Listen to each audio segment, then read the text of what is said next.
The protests that began earlier this month show no signs of letting up. The government is now deploying paratroopers to one of the country's most violent torn states in an effort to quell the outbreak. Venezuela's president is also reaching out to help end the unrest. CCTV's Martin Markovits has more on Nicolas Maduro's surprising move. As Venezuela enters its second week of political unrest, President Nicolas Maduro has reached out to the nation he blames for the country's current crisis, the United States. I accept this challenge. Let's initiate a high-level dialogue and let's put the truth out on the table. You assign John Kerry or whoever you want. I will assign Foreign Minister Elias Yawa to attend the dialogue, a debate. We should show you everything that we know about you. Maduro's offer was a surprise. Venezuela has accused Washington of secretly backing the opposition student protests that have killed at least 8 people and left hundreds injured.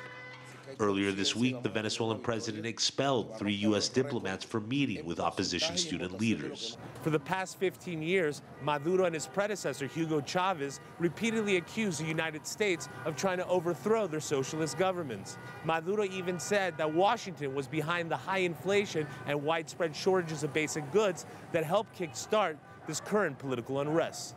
U.S. Secretary of State John Kerry rejected the proposed bilateral talks. In a statement, he said, "The government's use of force and judicial intimidation against citizens and political figures who are exercising a legitimate right to protest is unacceptable and will only increase the likelihood of violence."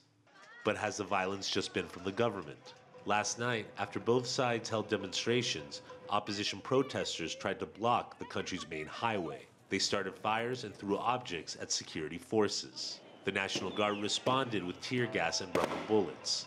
In the past week, protesters have damaged government buildings and even ambulances.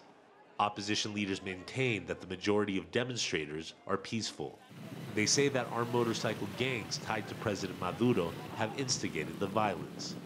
These grassroots militant groups, called colectivos, style themselves as defenders of Venezuela's revolutionary socialism. Many dismiss them as thugs who have reportedly shot at opposition demonstrations. Who are the colectivos? Criminal gangs that have weapons of war that terrorize citizens and communities. All this with weapons provided by the government. While Caracas has seen its share of protests, the western state of Táchira has seen the most violence.